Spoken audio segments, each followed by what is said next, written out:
ముందుగా అందరికీ నమస్కారం. వరల్డ్‌లో ఏ న్యూస్ ఛానెల్ ఓపెన్ చేసినా మెక్సికో గురించే వైరల్ అయితుంది. మెక్సికోలో వార్ స్టార్ట్ అయిందా? కంట్రీ కొలాప్స్ అయితుందా? అసలు ఎవరు చనిపోయారు? అసలు ఏం జరుగుతుంది? ఈరోజు మనం పాయింట్ టు పాయింట్ మాట్లాడుకుందాం. అసలు ప్రాబ్లం ఎక్కడ స్టార్ట్ అయింది? కార్టెల్స్ అంటే ఏంటి? ఇప్పుడు ఎగ్జాక్ట్‌గా ఏం జరుగుతుంది? ఎందుకు ఈ వైలెన్స్ సడన్‌గా పెరిగింది? అసలు యూఎస్ రోల్ ఏంటిది? మెక్సికో ఫ్యూచర్ ఎలా ఉండొచ్చు? Nemesio Oseguera Cervantes, popularly known as El Mencho, recent military ఆపరేషన్లో చనిపోయాడు. అసలు ఎవరి ఎల్ మెంచో? ఒక పూర్ ఫార్మింగ్ ఫ్యామిలీలో పుట్టాడు. అండర్ ఏజ్లోనే యూఎస్కి ఇల్లీగల్గా వెళ్ళాడు. 1990s petty crimes, drug related కేసెస్లో అరెస్ట్ అయ్యాడు. దాని తర్వాత డిపోర్ట్ అయ్యి మళ్ళా మెక్సికోకి వచ్చేసాడు. మెక్సికోకి డిపోర్ట్ అయిన తర్వాత మెల్లగా మిలెనో కార్టెల్ అనే గ్రూప్కి ఒక కీ మెంబర్గా తయారయ్యాడు. 2010లో ఈ మిలెనో లీడర్ అరెస్ట్ అయిన తర్వాత ఎల్ మెంచో పవర్ని గ్రాప్ చేసి సిజేఎన్జి అని ఒక కొత్త ఆర్గనైజేషన్ ఫామ్ చేసిండు. సిజేఎన్జి అంటే Jalisco new generation cartel. US drug enforcement administration ఇతనిపై $10 million రివార్డ్స్ అనౌన్స్ చేసింది. మెక్సికోలో గిన ఇతని పేరు టాప్ వాంటెడ్ లిస్ట్లో ఉంది. మల్టిపుల్ అసాసినేషన్ అటెంప్ట్స్ చేశాడు. 2015లో ఈయన హెలికాప్టర్ని షూట్అవుట్ చేసింది. వీళ్ళ కార్టెల్కే లింక్ అయి ఉంది. మెక్సికోలో డ్రగ్స్ కొత్తేం కాదు. 1980s, 1990sలో కొలంబియా డ్రగ్స్ ప్రొడ్యూస్ చేసేది. అప్పట్లో యుఎస్లో డ్రగ్స్కి చాలా డిమాండ్ ఉండే. సో డ్రగ్స్ యుఎస్కి రీచ్ అవ్వడానికి మెక్సికో రూట్ చాలా ఇంపార్టెంట్ అయింది. సో స్లోగా మెక్సికో గ్యాంగ్స్ ఈ డ్రగ్స్ని ఇంపోర్ట్ చేసి పవర్ఫుల్ గ్యాంగ్స్గా బిల్డ్ అయినాయి. 2006లో మెక్సికో ప్రెసిడెంట్ ఫెలిపి కాల్డెన్ మిలిటరీని డైరెక్ట్గా ఈ కార్టెల్స్ పై డిప్లాయ్ చేశారు. అప్పుడే అఫీషియల్గా వార్ ఆన్ డ్రగ్స్ స్టార్ట్ అయింది. అది ఇంకా ఇప్పటికీ కంటిన్యూ అవుతూనే ఉంది. అప్పటి నుంచి ఇప్పటి వరకు చూసుకుంటే నియర్లీ 3 lakhs నుంచి 3,50,000 డెత్స్ ఈ వైలెన్స్ వల్ల జరిగింది. అంటే నియర్లీ 20 years నుంచి ఈ వార్ అనేది నడుస్తూనే ఉంది. అసలు ఈ కార్టెల్ ఏంటి అంటే ఇల్లీగల్ డ్రగ్ బిజినెస్ చేసే పెద్ద ఆర్గనైజేషనల్ గ్రూప్. ఇవి కార్పొరేట్ కంపెనీస్ లా రన్ అయ్యే పెద్ద ఇల్లీగల్ మాఫియా.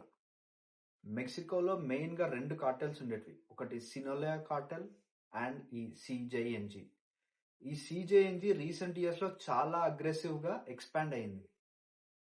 మెయిన్ గా ఈ కార్టెల్స్ ఇన్వాల్వ్ అయ్యేది fentanyl production, cocaine trafficking, meth, human smuggling and extortion. Especially ఈ ఫెంటనైల్ అనేది యుఎస్ లో చాలా పెద్ద సీరియస్ ప్రాబ్లం.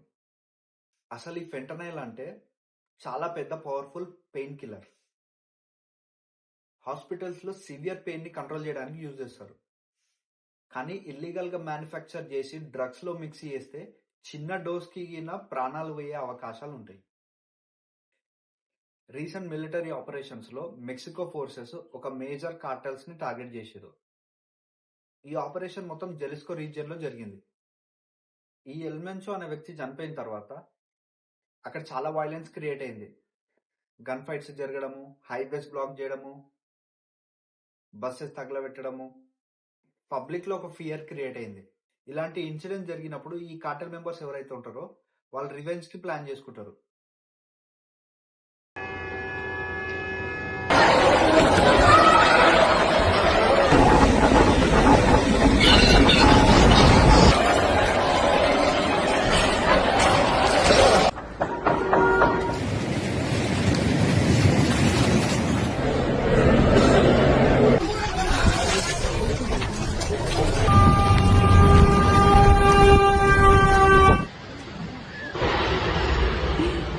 సినిమాలలో చూస్తాం కదా, ఒక పర్టికులర్ ఆర్గనైజేషన్ కి ఒక లీడర్ చనిపోతే ఆయనకి సంబంధించి బస్సులు తగలబెట్టడము, షాపులు తగలబెట్టడము, రోడ్ల మీద జనాలను కొట్టడము, సేమ్ అదే ఇక్కడికి జరిగింది.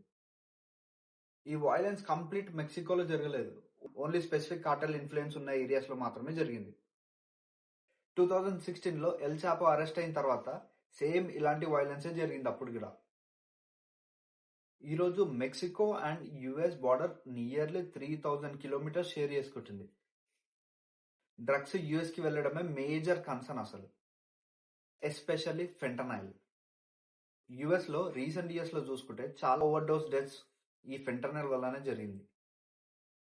యుఎస్ గవర్నమెంట్ ఈ మెక్సికోకి చాలా ప్రెషర్ పెడుతుంది. ఈ కార్టెల్స్ ని స్ట్రాంగ్ గా కంట్రోల్ చేయండి. అండ్ ఇంకొక మెయిన్ ఇష్యూ మైగ్రేషన్.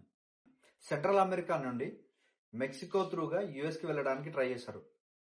అలా వెళ్ళడానికి ఈ కార్టెల్స్ హెల్ప్ చేసి వాళ్ళ దగ్గర నుంచి మనీ ఎర్న్ చేస్తారు.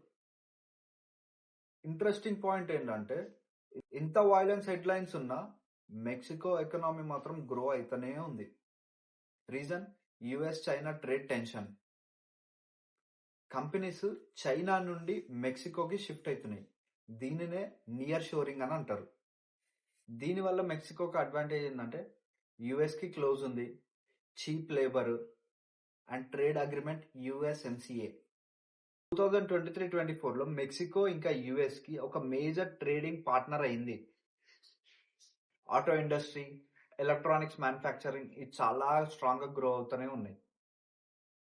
ఎవ్రీ ఇయర్ మెక్సికోకి లక్షల మంది టూరిస్ట్ విజిట్ అవుతూనే ఉన్నారు.